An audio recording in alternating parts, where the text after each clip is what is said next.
Hello and welcome back to Ruben Uncut.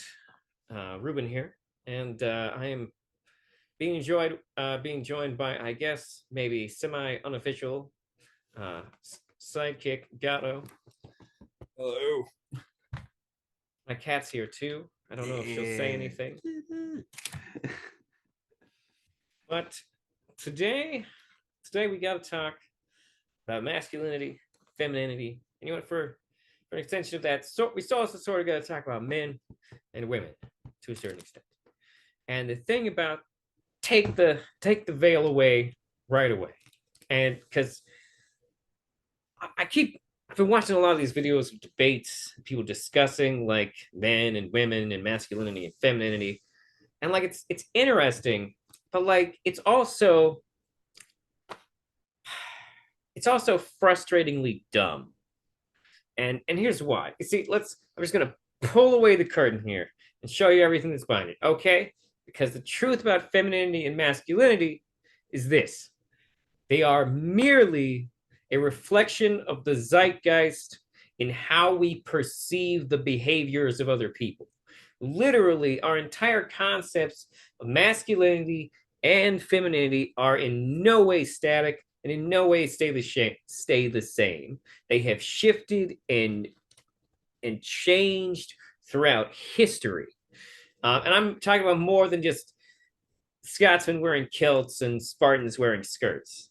This also includes things like what crying is and like how different cultures gender different things. It's the fact that there are languages that gender inanimate objects should make you stop and go, wait a minute, what does that mean?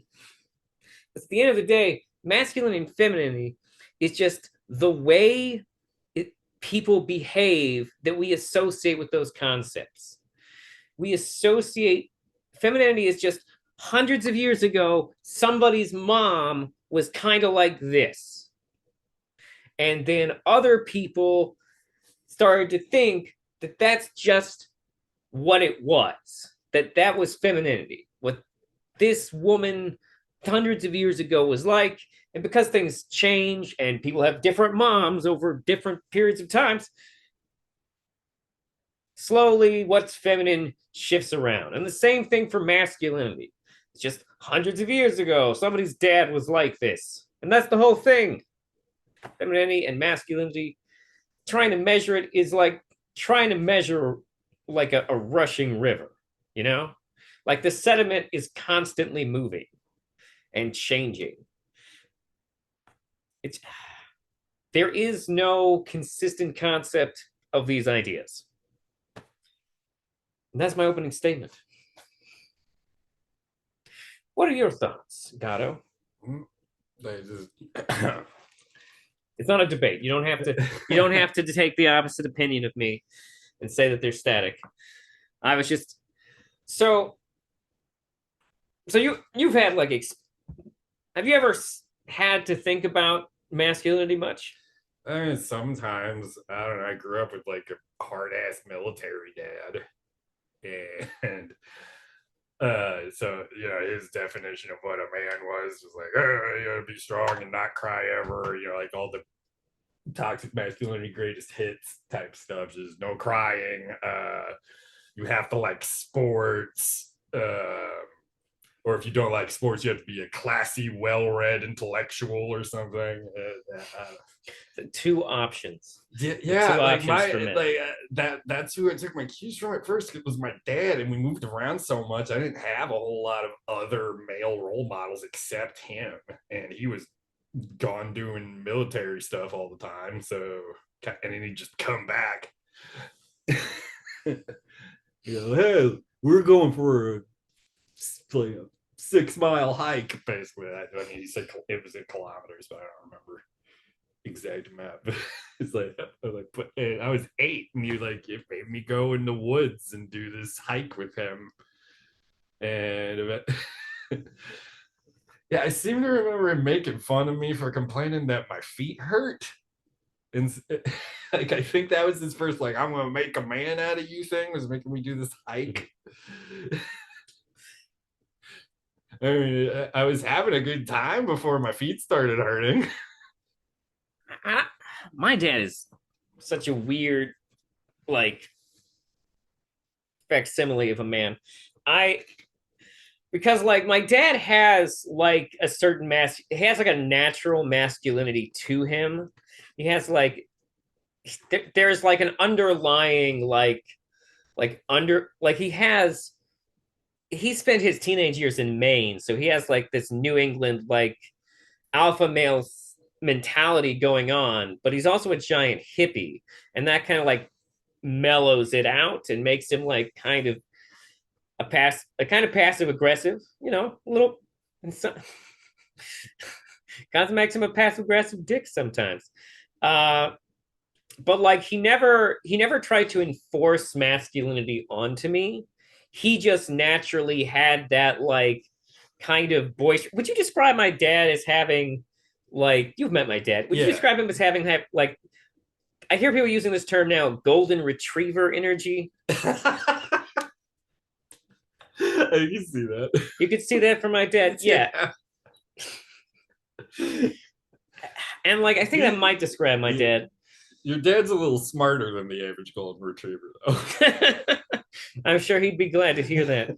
Um, but like if golden retrievers thought really highly of themselves, that's my dad. But my dad didn't really try to enforce those types of standards onto me, or like there were like some masculine ideals that he wanted to impart to us, but they weren't. He never phrased them as being part of being a man.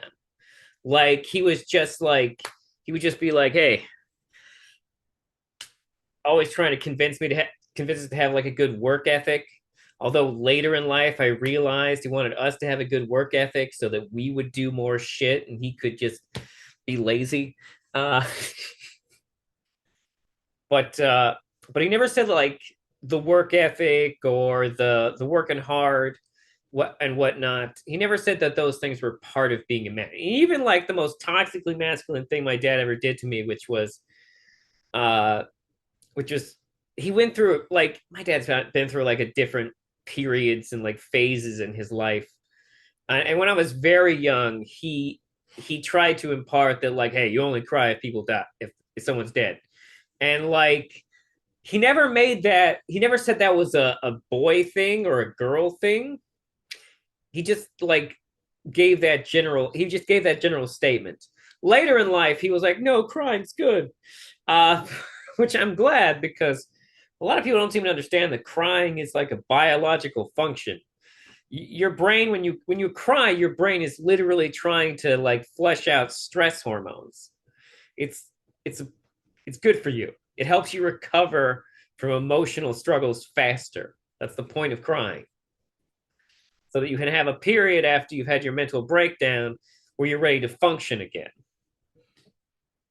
Have you ever had that where you have a really big cry and then suddenly, even though nothing has changed, you feel like you can keep going? I mean, I haven't like I was conditioned to not to cry at all, like my Oh entire no. life. So I haven't. The last time I remember crying was when I had ego death during an acid trip that one time. Like that. That was shit 10 years ago. Oh wow. Yeah, I don't know.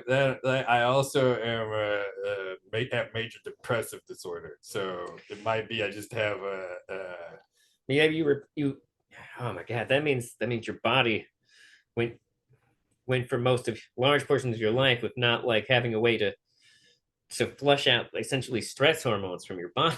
yeah, which is probably why I was such a fucking flamethrower between the ages of like 20 to about 28. Just constantly stressed out. Just yeah, and usually that would manifest in me getting angry, and like I would never, and usually I wouldn't like try to get physical with people. I would just like say mean stuff to them, like really get like dig in there. And I think it's because the way my parents disciplined me when I did something wrong is they would like yell at me, like do like dressing down military shit.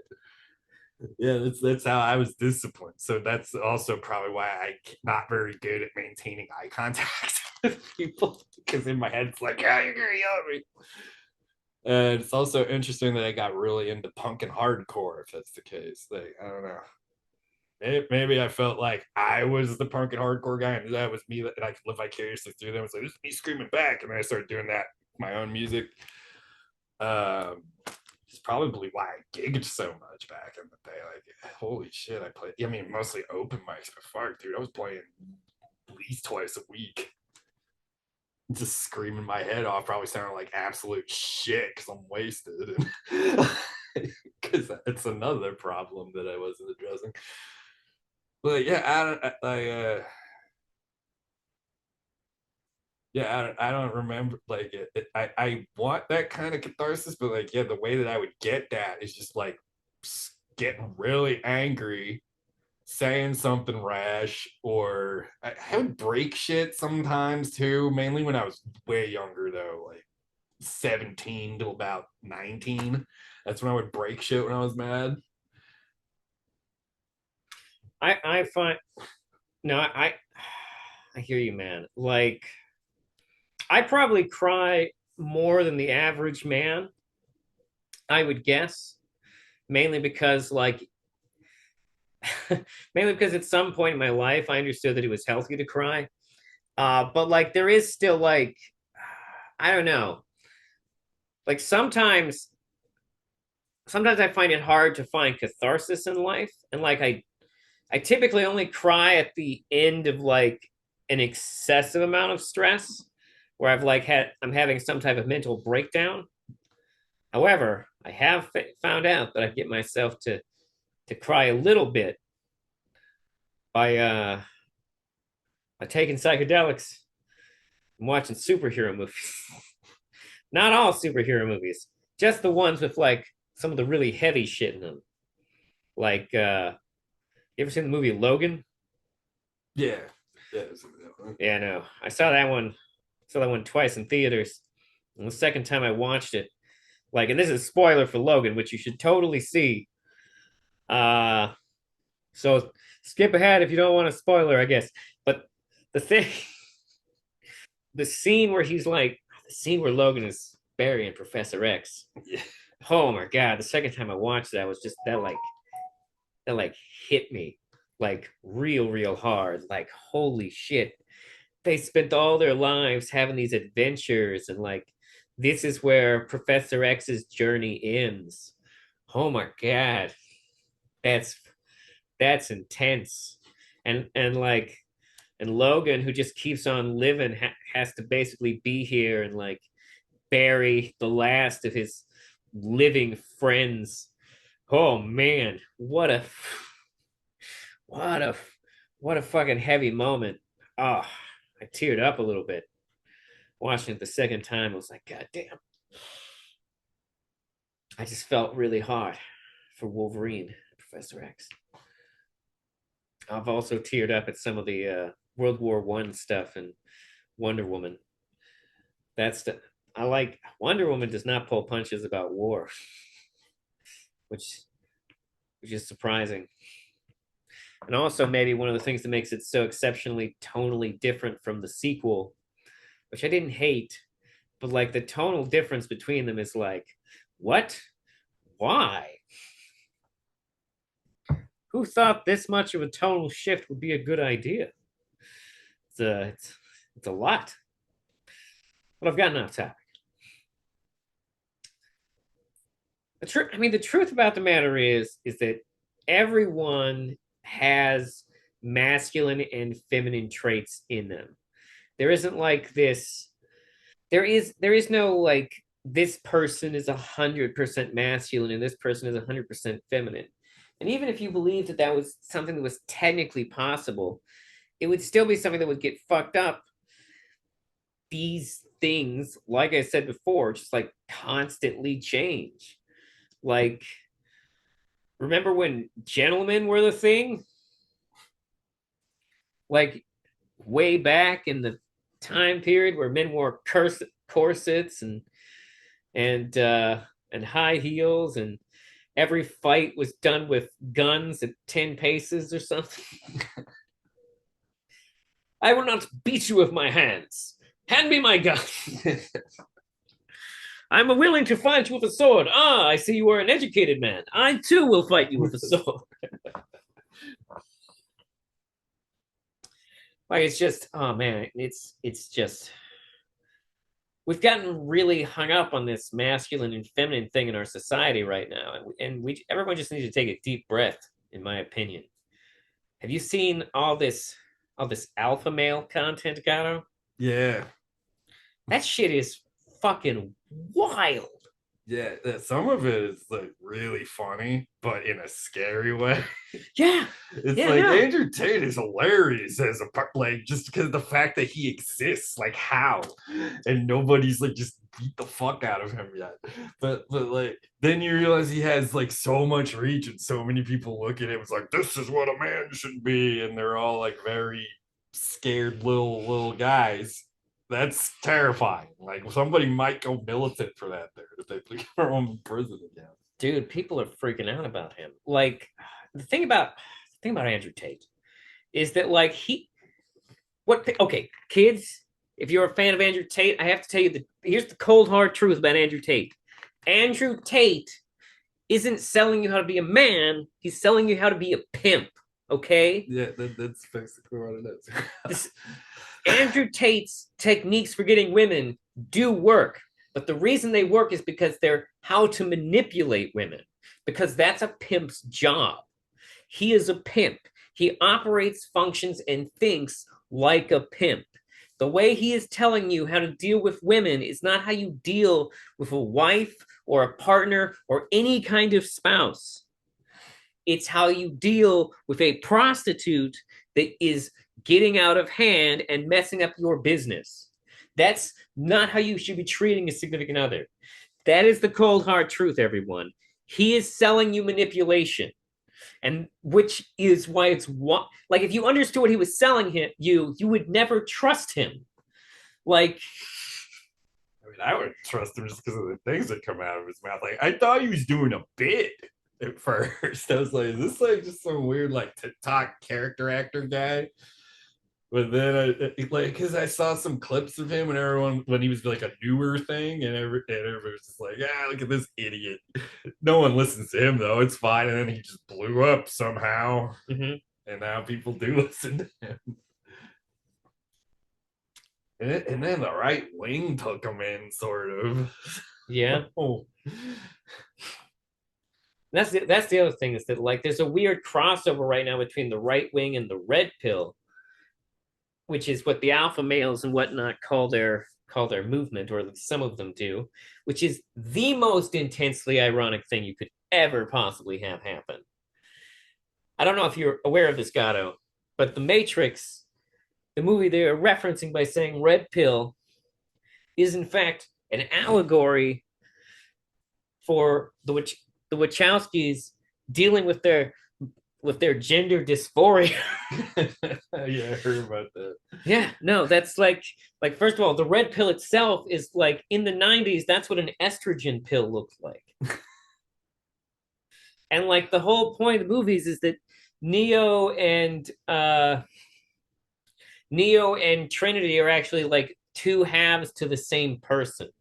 Like metaphorically. Oh yeah, that's why they dress the same and kind of and Yeah. like have the same like hair, sort of. They are they're both the physical and masculine traits of this one essentially virtual Jesus. So then dumbasses who take everything literally, like, whoa, the Matrix. It's just like how women oppress men. Like, nope. Do you think women are oppressing men, Gato? Nah. Yeah. No, I don't see it.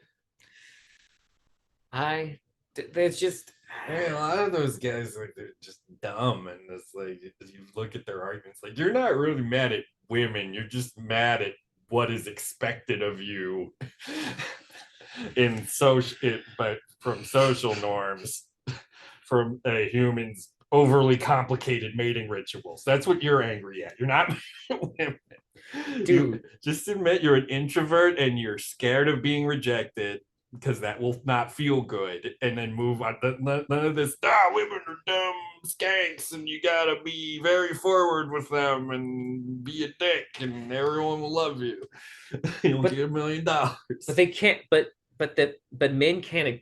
A lot of men can't admit that to themselves that they're Yeah. scared introverts, because introversion, and this is an incredibly unhealthy concept, but introversion itself is like considered feminine.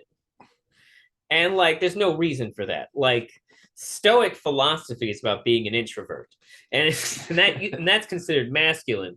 But like, if you use the word introvert, the association is more feminine, and that's bullshit and unhealthy. Yeah. But the idea, because masculine people are meant to be alpha males are meant to be at least somewhat social, because the concept of an alpha is that they're a leader. So they have to have a social strength, and there has to be like a level of need for status. Also, have you ever noticed the things that all these alpha male type people are always pushing to like say to escape the matrix are literally, if we're in the matrix, the exact things that the system is always trying to manipulate us with? Money, women, power, status. What? Those things are the matrix, bro. Those things are the things that control us. And I don't mean like women control us. I mean our need to have sexual relationships is frequently used to control us through in society. So like, it's just weird. It's like they've had the wool completely pulled over their eyes. Mm-hmm. Because they've gotten wrapped up in trying too hard to fit into a box. Because maybe some people just feel like they need a box to be in. I mean, obviously, neither of us are people who conformed much as youth. Nah. Why do you think there is such a pressure in our individualistic society to conform? I don't know. It's probably just left over from World War II or something. Like everybody always points out, like, oh, the entire country banded together, and even at home during World War II. It's like, yeah, that could never happen now. But because people actually know how shitty the government is now, and yeah, yeah. But also it's like, I don't know, a lot of people just realize how full of shit, arbitrary and pointless a lot of that kind of stuff is. Like, I mean, I mean, that because I started like rebelling when I was like 12. Because mm-hmm.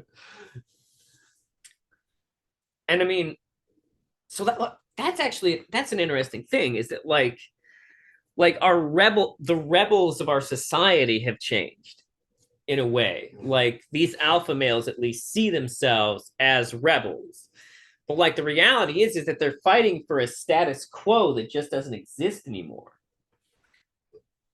And that's the reality of it. Like the move of men doing more effeminate things, or like even just challenging gendered things in society. Like, if you look at like punk rock, like one of the things people would do is that men would wear women's clothing or more effeminate garments, or they would, because it was considered shocking yeah, to yeah.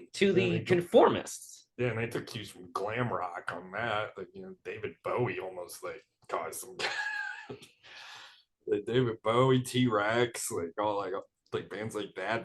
They were getting a lot of like, what the fuck? Oh my god. Yeah, David Bowie. Elton John, back in the day, he was pretty glammy. Mm-hmm. and and like, also like a lot of rock stars, like like David Bowie. pretty much pansexual. I think nowadays we recognize David Bowie as being pansexual. Yeah. What I read is true. David Bowie and Mick Jagger did sex with each other one time. so, Mm-hmm. so yeah, I think that's fair. I mean, David Bowie. It's just funny because David Bowie at various points came out as as different sex. Like he is he has come out and said I'm straight. He has come out and said I'm gay, and he's come out and said he's bi. Yeah. It sounds like there weren't a lot of people or things David Bowie would be opposed to having sex with. Yeah.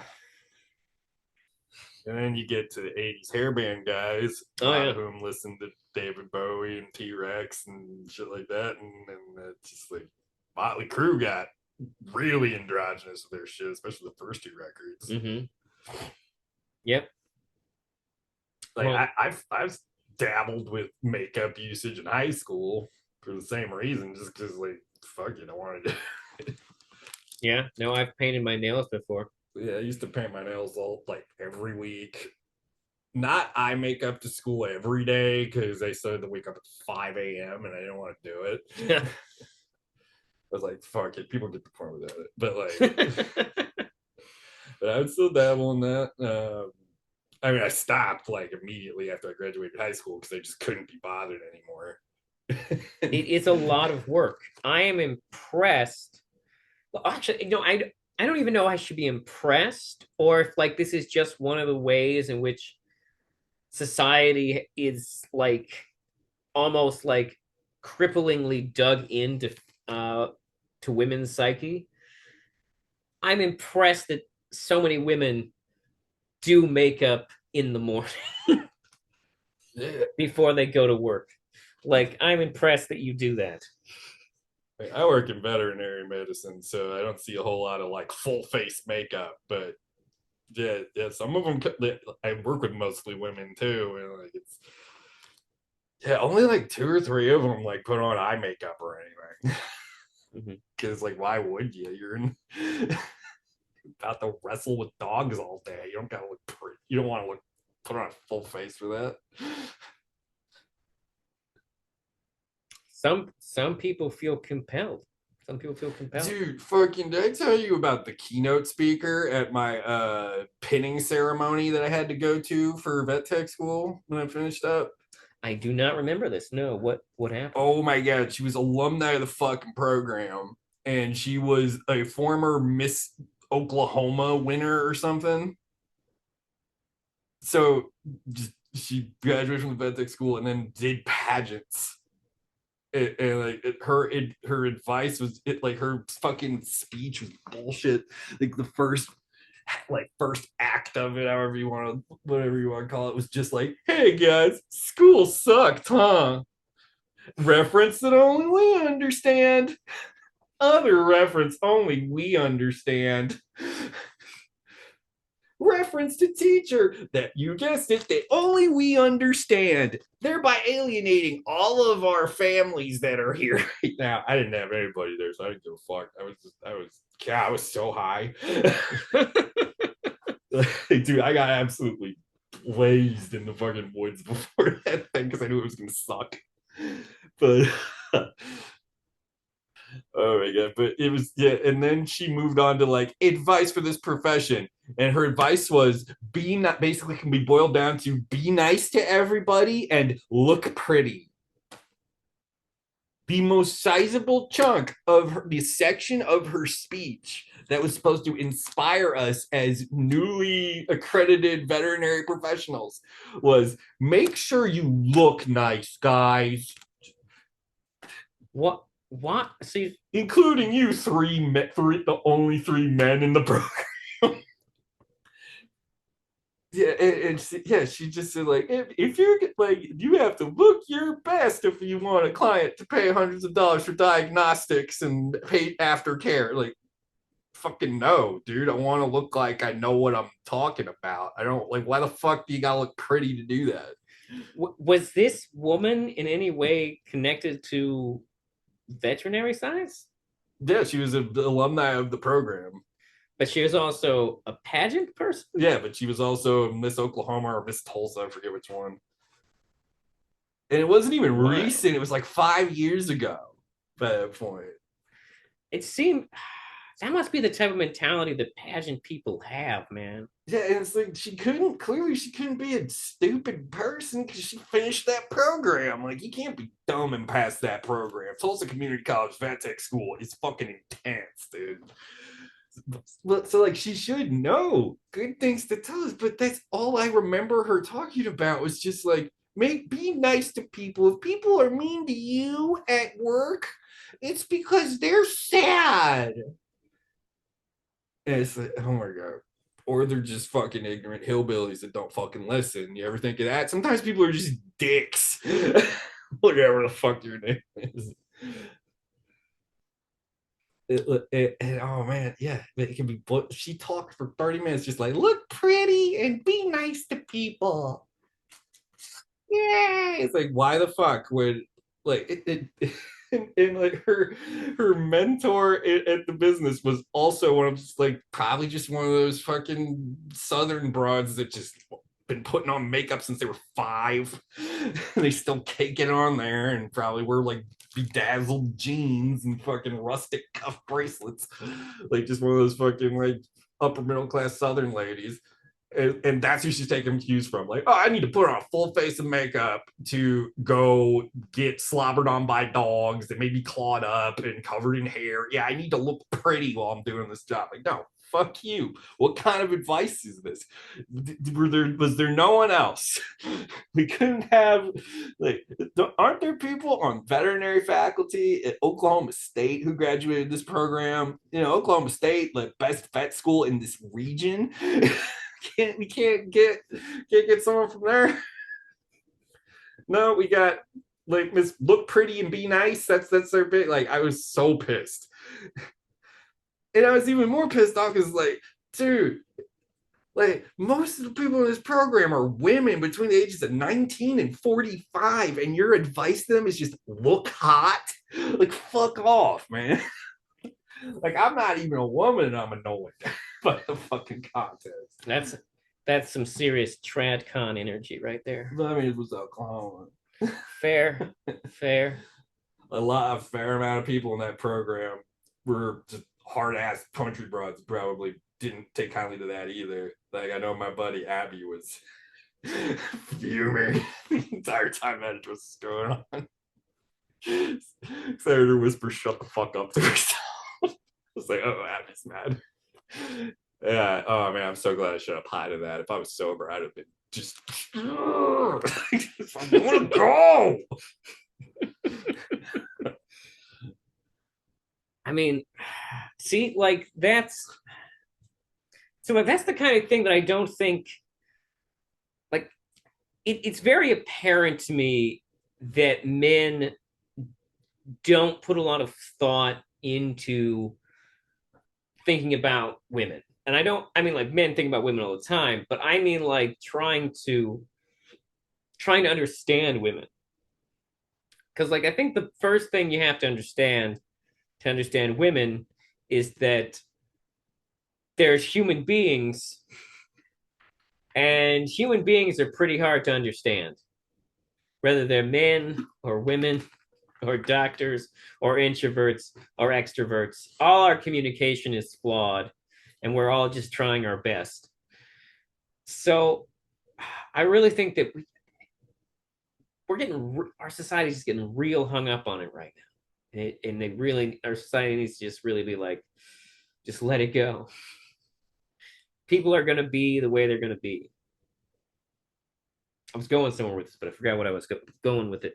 Something about like the lady in your the lady in your story. Like some point, something in her life must have made her really feel like to be a woman, she needed to be beautiful, and that she needed to convey a very specific feminine energy, and that was somehow the key to would be her key to success.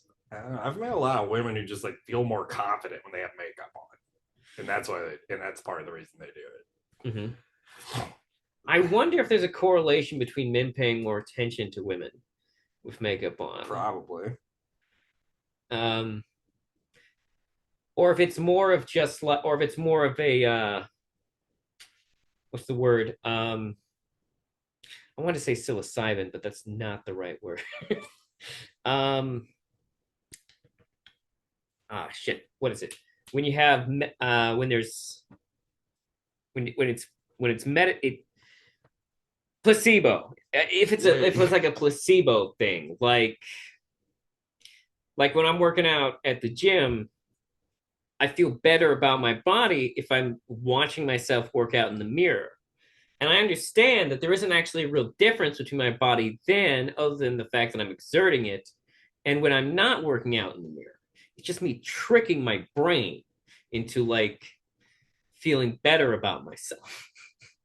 So like I wonder what it is. See, I don't know. I exercise. I hate looking at myself in the mirror. I mean, I don't like looking at myself in the mirror anyway, but it's just, I get why people do it. A lot of people do it because they can, if they're fucking around with really big free weights, it's to make sure their form's good, because you fuck yourself up if your form's bad. But yeah, there probably are a lot of people who aren't being honest with themselves and just like really like checking themselves out in the mirror.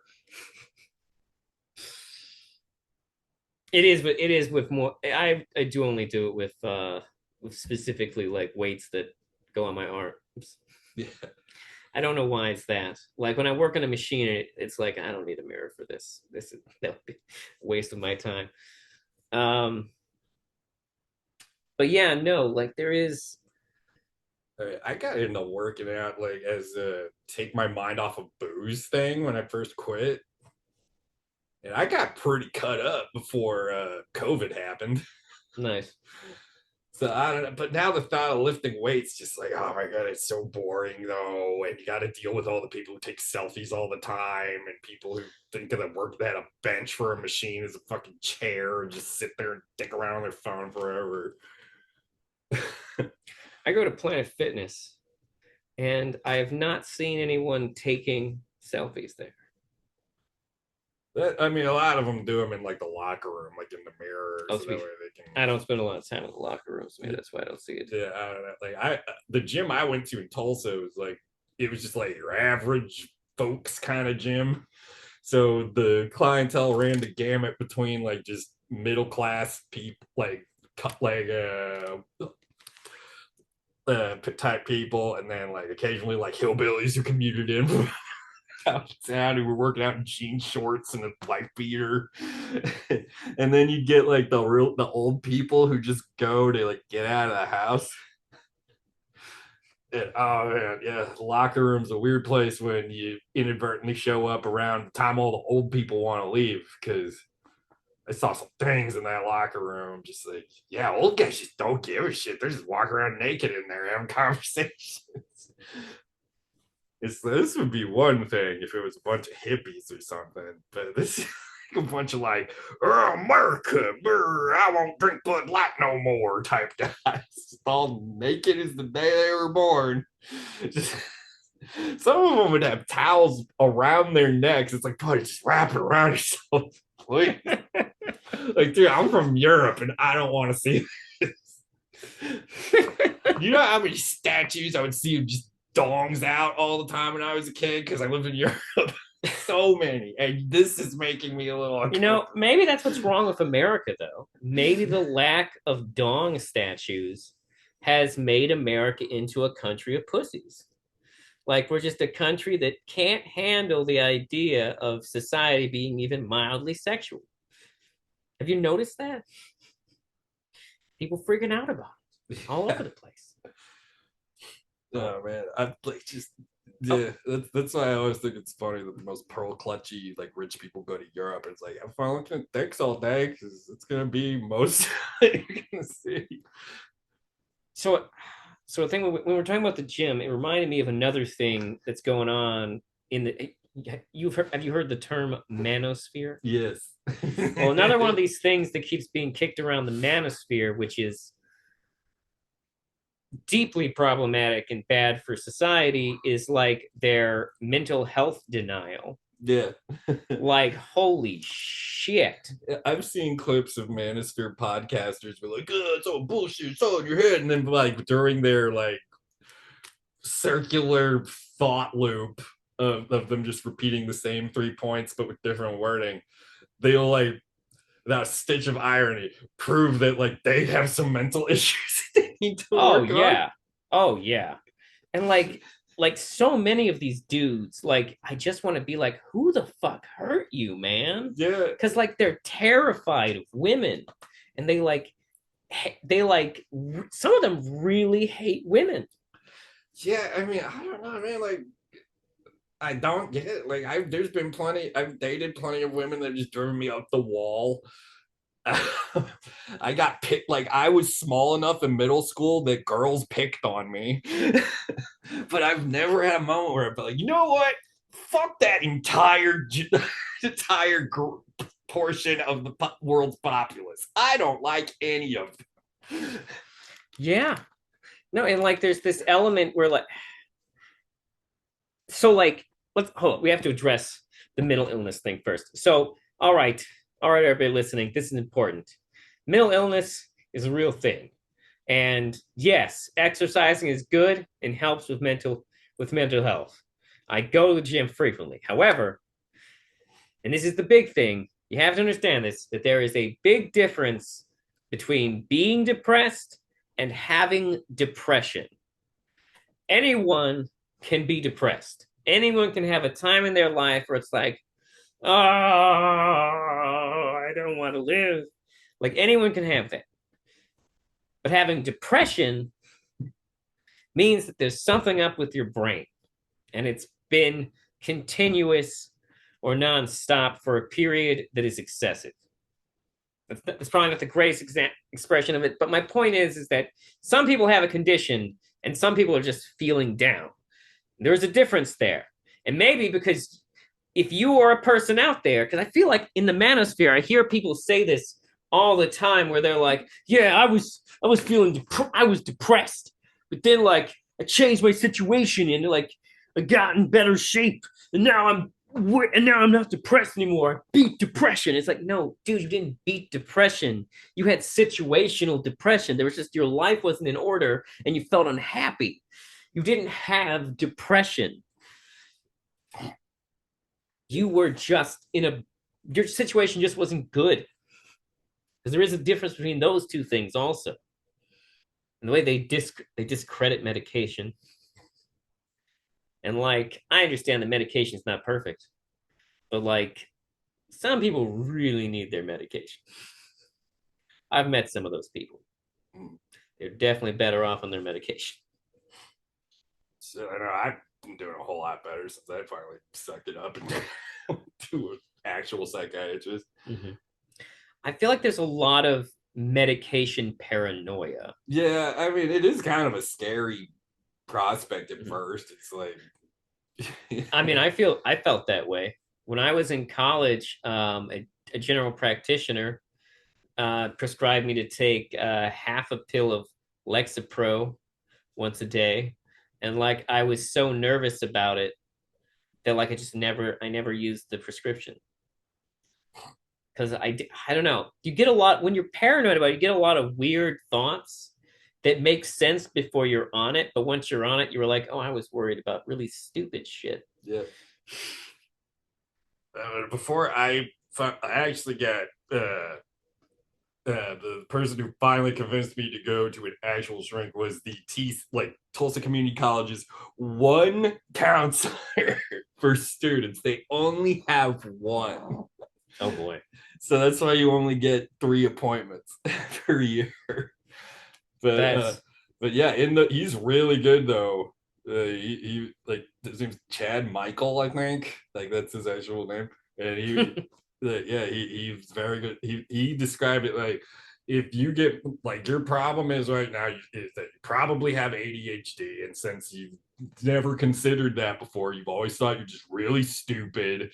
So like that, and since you would fuck up all the time, you would just go, oh yeah, well I'm dumb then, and then that would make you sad. And really, what's happening is your brain goes so fast all the time, eventually it just gets tired and it shuts down, and that's why you can't focus. So if you take some medication, like definitely a hefty dose of SSRIs and maybe some stimulant medication. You will be much better. And then I finally did it, and he was right. I just needed to slow my brain down, but then Mhm. also speed it up a little bit. Yeah. Like a common thought, a common fear of people when going into talking about mental illness, a common fear is that they'll be misdiagnosed, which in fairness is a thing that happens. People do get misdiagnosed, not even just in psychology, but like in any type of medical field. With any type of like medical situation, until a surgeon knows, until like you're doing surgery almost, some of it is, there's always the possibility you've had misdiagnosis of some kind. That's just an unavoidable thing. You can never completely reduce that risk to zero. It's like flying in a plane. You can never reduce to zero the possibility that the plane might fall out of the sky, but your odds are still pretty good you're going to be fine. Same thing for getting in a car. Extremely statistically dangerous. It's like that meme. You ever seen those memes where it's like it'll be something weird and it's like the odds of being killed by Tank Kitty it Is is low but never zero. yeah, yeah. Like that's the reality. Like, so it's a natural fear to be concerned about that, but generally speaking, most of the time people get the help that they need. And like a thought, and like I had this thought when I was paranoid about it was, well, maybe if like I'd feel comfortable if they could get like a brain scan to know for sure.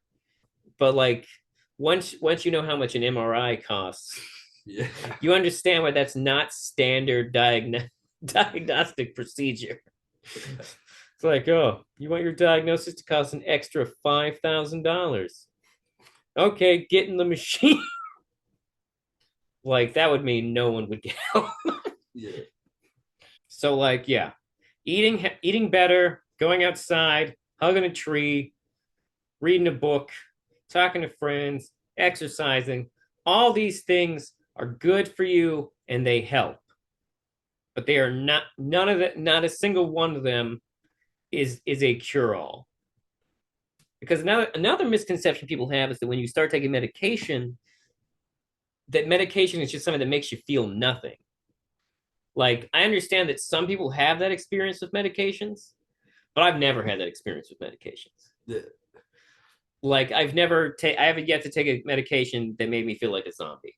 Well, maybe when I got out of surgery that one time when the doctor gave me fentanyl, that made me maybe that's a zombie like experience. Like I remember being a little sleepy earlier at first when I first started taking my meds, but now it's like I'm tired because of a bunch of different reasons. I can't say it's all because of the meds. It's like I'm tired. Well, I was just on my feet for 12 hours. Mm-hmm. That might have a little something to do with it. The first time I took Lexapro, my actual reaction was like, oh, oh, it's just like taking an extremely tiny microdose of acid. Because that was kind of how it felt the very first time I took it. Like Uh, not enough of an experience to like trip or see visuals or anything, just like that very like almost liquid sensation at first. But yeah, no, it doesn't. My medication does not make me numb. I still feel all my yeah, feelings. it's just you that like you don't they don't your feelings don't shut you down anymore though. It used to be if I got something pissed me off, I was angry about it all day. It's Oh yeah, no, I still I it's very easy for me to get fucked up about very tiny things like sometimes. But medication does help with that. Like I don't know, I have a lot of trouble I actually have a lot of trouble processing emotion. It takes me a really long time to process emotion, and I start processing it immediately. So it comes on right away, and then it lasts a really long time. It sucks. Um, but yeah, medication doesn't stop you from feeling things. That's not really how it works. It just balances the scale a little bit. I took Adderall before there was a shortage. Like I got prescribed that. Now I didn't want to bother with it because if you get Adderall now, it's the price is up on it. So I was like, yeah, I haven't noticed that much of a difference really. Mm. But I remember the first day I had to the day I had to start taking my medications was also the day where I had to go for orientation to for my summer practice to come for school. Oh boy. And it was just like with Adderall, they start you out on the lowest dosage possible and then work your way up from there. And this is on like I think I started on like 10 milligram tablets once a day. I think it was, and like so I took it and I didn't buy even though I had a drug book like for school like just within arm's reach. I didn't look into what the onset time or duration time for Adderall was. So I just took it and then, got hopped in an Uber to go to my orientation. And the second I got out of the Uber, like just I felt how fucking sped up I was. And I was like, I have to look normal. Oh boy. So I was trying to like not look be so rigid. And I was like, okay, what did I used to do when I did coke? And I couldn't remember that far back. How comparable is the sensation to Coke? It's not as fun. Like it's just more utilitarian, and it's not cut with anything because it's a pill made by scientists instead of just powder that has changed hands who knows how many times. Ah, yes. I don't know. I remember the first day I had the shits for like a few hours. Like I just had random like diarrhea. I don't remember that ever happening on coke, which is weird because that's apparently really common. I don't know. Just never Weird. happened to me. I take Wellbutrin, which doesn't work quite the same way as those, but it's considered also to be like more of a stimulant. Um, and like it actually warns you that it might cause constipation. So that's interesting. But yeah, I just remember sitting like I got a tour of the facility, which took like 3 minutes because it was a small hospital, and then I had to sit down in a room with my supervisor and the medical director of the entire hospital, and I'm just like worried about what my hands are doing, like how my face looks. Like I know I should smile. I was like, don't smile too big. You look like, and I was like, how do my eyes look right now? Are they just like bulging out of my head? They probably weren't on 10 milligrams, but felt like it. I hadn't taken, and then I realized like I haven't done an upper since I stopped doing cocaine over 10 years ago. you Like, you were tweaking. yeah, I was keyed up pretty good, but that was it. And then the second it was over, I was fine. So like just sudden burst, fuck yeah, and then it never happened again. And like I was taking like 20 milligrams toward the end, and then I just like then I lost my wallet, and until I got my ID back, a new ID, I couldn't get my Adderall anymore. And then by the time I got my ID again, there was a shortage. Oh shit. Yeah. So then I had to like oh man, and then I definitely had the shits detoxing from Adderall cold turkey. Oof. A lot of overlap between the cocaine symptoms too. Just like get really tired and then really restless again, and then I think I threw up at work once because of it, I just didn't know why. I was like, oh, it's because I haven't been taking my Adderall anymore. It's like okay, I don't need to be taking the I'll, I'll keep it open as an option if I start slipping really bad again. Like as far as like being able to pay attention, but now it's like, yeah, I think a lot. The anxiety is what fuels most of the inattentiveness that comes with the ADHD. So like, the fact that I'm just taking my other medication that I actually should absolutely be taking, it makes it better. But yeah, I don't know. I didn't stop. I mean, shit, I didn't get diagnosed. Finally, see a shrink and get diagnosed with shit till I was like 31, 32, 31, I think, maybe 32. And I'm gonna be 34 in a couple of weeks. So that's how long I've been a sane person, as sane as I can be. But yeah, like I don't know if it was a just men don't do that thing, or if it was a boomer thing. But like, yeah, my parents never, that was never even discussed. Like me going to any kind of counseling or seeing a doctor about stuff. Like, no, it's just, oh, he's just being a kid. He's a kid. They freak out about things. Oh, he's a teenager. They freak out about things. Why does John smell like alcohol all the time? Well, let's see here. Do we have any other thoughts on masculinity and femininity? We haven't really touched much on femininity, but I mean, I don't. I'm not actually sure what to add to that comment. I do feel like I feel aggressively like the major like noise is coming from like the side of like quote unquote masculinity. Like it does feel like there's a lot of like a lot like all these people like Jordan Peterson. I don't know, Joe Rogan's kind of like that a little bit with the like, He's a, big shut up, go he be a didn't use pussy. he didn't used to be so bad. Like there was definitely a period where Joe Rogan was a lot more progressive. Something about steroids and hunting and eating meat you shot in the woods just turns dudes into fucking like, quit being a pussy. Dude, I blame COVID kind of. Yeah, Like once COVID happened, like everything about like Joe Rogan just got enveloped into the right. Like he's really more of a centrist, but like they pulled him hard in their direction. And now he's wrapped up with all these fucking dumbasses. Like he did a what was it? Election coverage he did with like a whole bunch room full of douchebags like Alex Jones and Tim Pool and stuff. Jesus, Joe. You used to be cool. You used to be a meathead who talked about doing DMT with people. Now you're just in off the deep end. yeah, I've seen early years of his podcast. It's just like buddies hanging out, getting stoned, and just bullshitting about things. Now it's like, I am actually a voice of reason in a corrupt world. I'm Joe Rogan.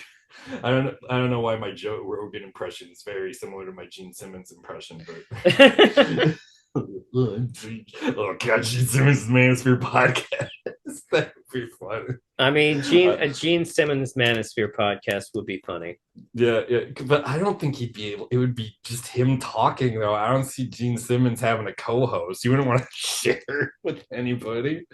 Do you know what Gene's? Oh my god, you know what Gene Simmons would do? You know what Gene Simmons could do? But Have you seen any of these fucking terrible red pill manosphere podcasts where it's basically just men like dunking on like Instagram models? yeah, yeah, I've seen those. It's like the thing is that like oh, this was another thing I meant to mention earlier is that like these guys all the women these guys are bitching about, it's like do you only talk to the same types of women every single day?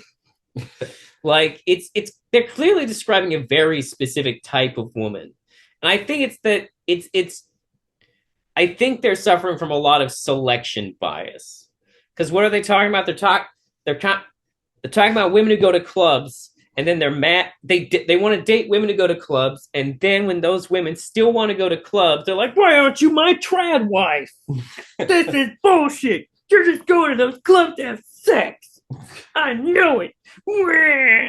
And it's like, dude, if she likes going to clubs, she probably is gonna still like going to clubs. yeah, This, if you want someone who doesn't go to clubs, go date someone you meet in the library. You, you dumbass.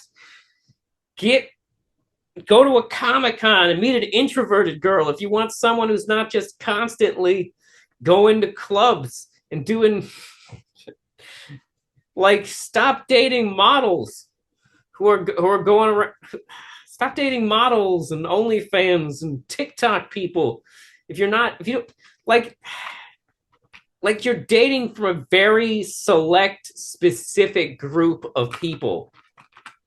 It's you have to understand that women behave different, like regionally and based on their cliques and friend groups and families and religions. There's so many variables, and you're just dating these people who make a living by being influencers, or at least trying to date them. I can't tell if any of these men are actually dating anyone. I mean, Andrew Tate's dating people. Well, that's not true. Andrew Tate is pimping people. That's what he's doing. Okay, here's another thing, kids. Okay. You may be, oh, they don't know it was human trafficking for sure yet. But the thing is okay, I'm gonna let you in a secret here. If you're in a situation where someone takes your passport and they're like, I'm gonna hang on to this for you while you're in the country, you're being human trafficked. You're being human trafficked if that happens to you, okay? That is one of the first red flags in human trafficking. If you don't have your own passport, you are fucked. Like, unless the person holding on to your passport is like a school chaperone or your mom, this is probably bad. Of course, then you also have the TradCon men, No. like your Matt Walshes and your Ben Shapiro's, and I guess that would be also Jordan Peterson. Yeah, that's kind of shit. But I don't understand why people want to like romanticize shit from like the 20s through the 50s. Like that was the best era of humanity. Yeah, because the reality is all eras of humanity have problems, and you can't just rose tinted glasses them. Yeah, I don't know. I knew tons of like beatniky hipster chicks who like thought that the like flapper culture was really cool. It's like, yeah, but also women couldn't even have fucking bank accounts back then. That's why you put so much pressure was put on you to get married. So you could have someone support you. And why, if you weren't married, you were out at clubs getting drunk and looking for sugar daddies because it was the bee's knees. See, Yeah. Smoking jazz cigarettes or whatever they called joints back then. do you know the original definition of the term hipster actually comes from white people who used to hang out around like black areas Yeah, I in can see like, that. and they'd wear like zoot suits and like, smoke reefer and hang out and watch Mm, jazz bands and stuff. yeah, Probably have sex with like black people. yeah. That's what hipster used to mean. Hipster has changed a lot. I don't know much about what the young people are doing nowadays, but it seems like hipsters' uniform has changed. I don't see a whole lot of just wearing Ray-Ban frames as a fashion accessory or like I feel like hipsters have gotten classier. yeah, it's a lot less like yeah, they used to just like dress weird and do a bunch of drugs and act like they were different from any other subculture that dresses weird and does a bunch of drugs. My first annoyance when I started seeing hipsters is that they were people who seemed to be like I, fe- I felt like I felt like they were imitating the way I was dressing, and I was like, this is some bullshit. It, Uh, yeah, I still remember when hipster became a thing. Like beatnik was a thing in the Kent State English program. Like there were plenty of people doing like beatnik shit, wearing berets, long sweater, like black sweaters, the fucking that's yeah. that's awesome. Yeah, I hated the beatniks, dude. And I was like and I was just like at my spiky street punkiest back then. So oh man, I hated beatniks. Like I wouldn't talk to them even. Like I was like, fucking crazy. Look at me. I listen to music from the 20s and read and beat off the fucking Bukowski. I'm so classy and cool. Being a drunk, depressed alcoholic. Well, that's take two. Being a depressed alcoholic is something worthy to be romanticized. Yeah, and it was like for really broy reasons they would like Bukowski. It's like I also enjoy binge drinking and smoking cigarettes.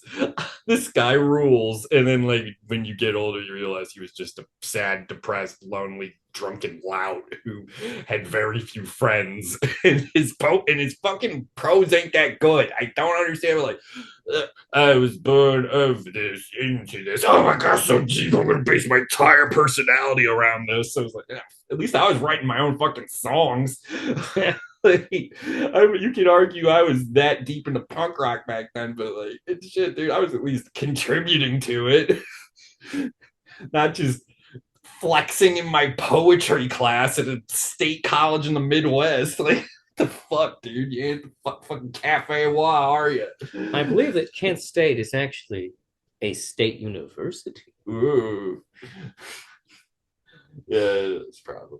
But like, all right. But then, like, I remember. But then the next year, my sophomore year, I came back, and all the people who were beatniks were wearing like Ray Bans with no lenses in them, and fucking Converse, but also dressed like it was really cold outside, regardless of season. But they weren't wearing the sweaters anymore. Now they were wearing like tweed jackets or something. I remember one kind of looked like what Kurt Cobain wore on MTV Unplugged. That seemed to be a popular thing hipsters wore. The beards, I remember being kind of Mm-hmm. weirded out that like my When peers did were like growing big burly beards and what curly mustaches. I was gonna say? When did the curly mustaches start? That about that time. Mhm.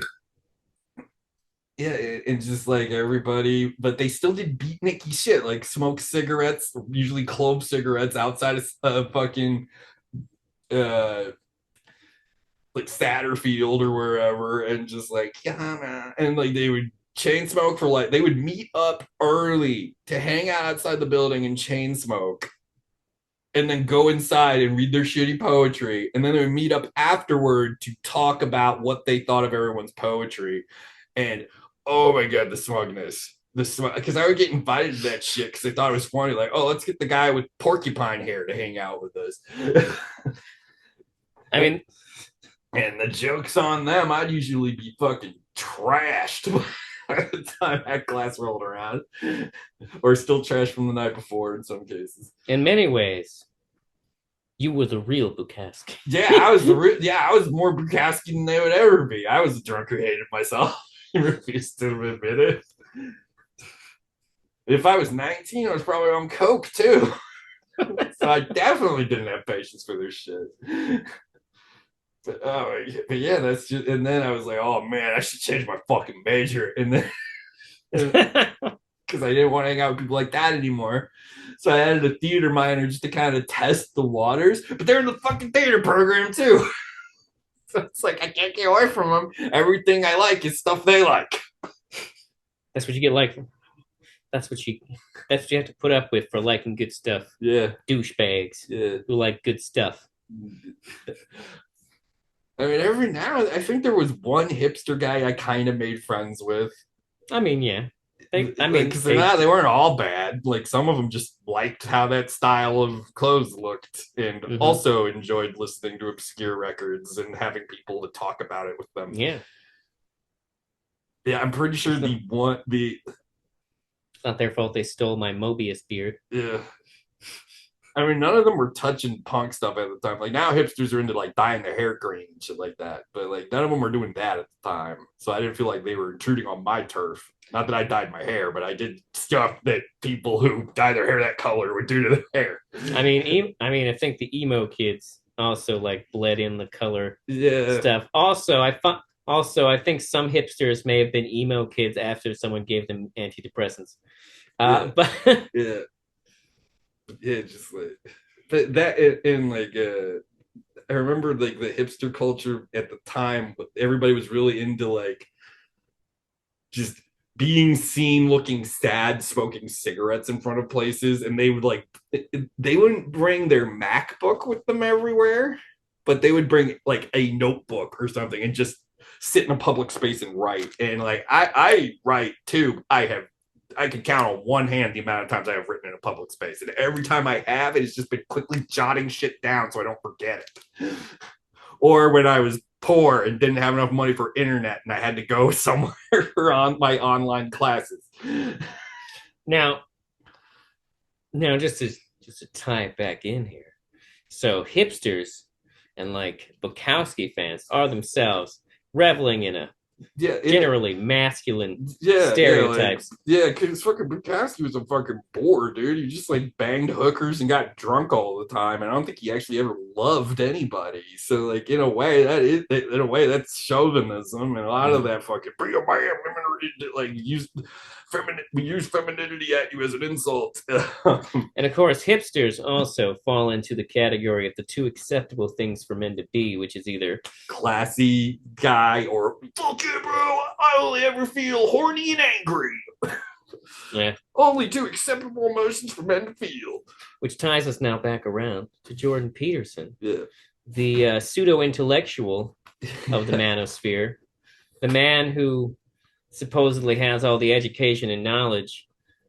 You know what? The only good thing that I think Jordan Peterson has done so far is at least he's normalizing men crying in Yeah, public. he's crying a He is lot he is from what I hear. he is clearly losing his mind. Now, unfortunately, the main thing that he chooses to cry about is, of course, trans people. It's the main thing he wants to cry about. So like some legislation that makes it so trans people get treated like humans makes him cry. I mean, basically, like he just he's just feeding into the like gay agenda propaganda, which is of course designed to discredit the left and make and dehumanize homosexuals. So that's fucked up. Oh, but Jordan Peterson, like it is clear that toxic masculinity beat the shit out of him. Yeah. Like I don't necessarily mean his dad beat him, but like holy shit. Is that a man who is in deep denial about his true self? Yeah. And his true self is a very effeminate man. Steven Crowder, I kind of get vibes like that too, because it kind of goes out of his way to do drag like a lot. And it's just like, Steven, just be honest with yourself, buddy. Oh yeah, no, totally. Have you seen oh god, speaking of Steven Crowder, who I don't know if he's considered part of the manosphere, but he says He is. all the same shit.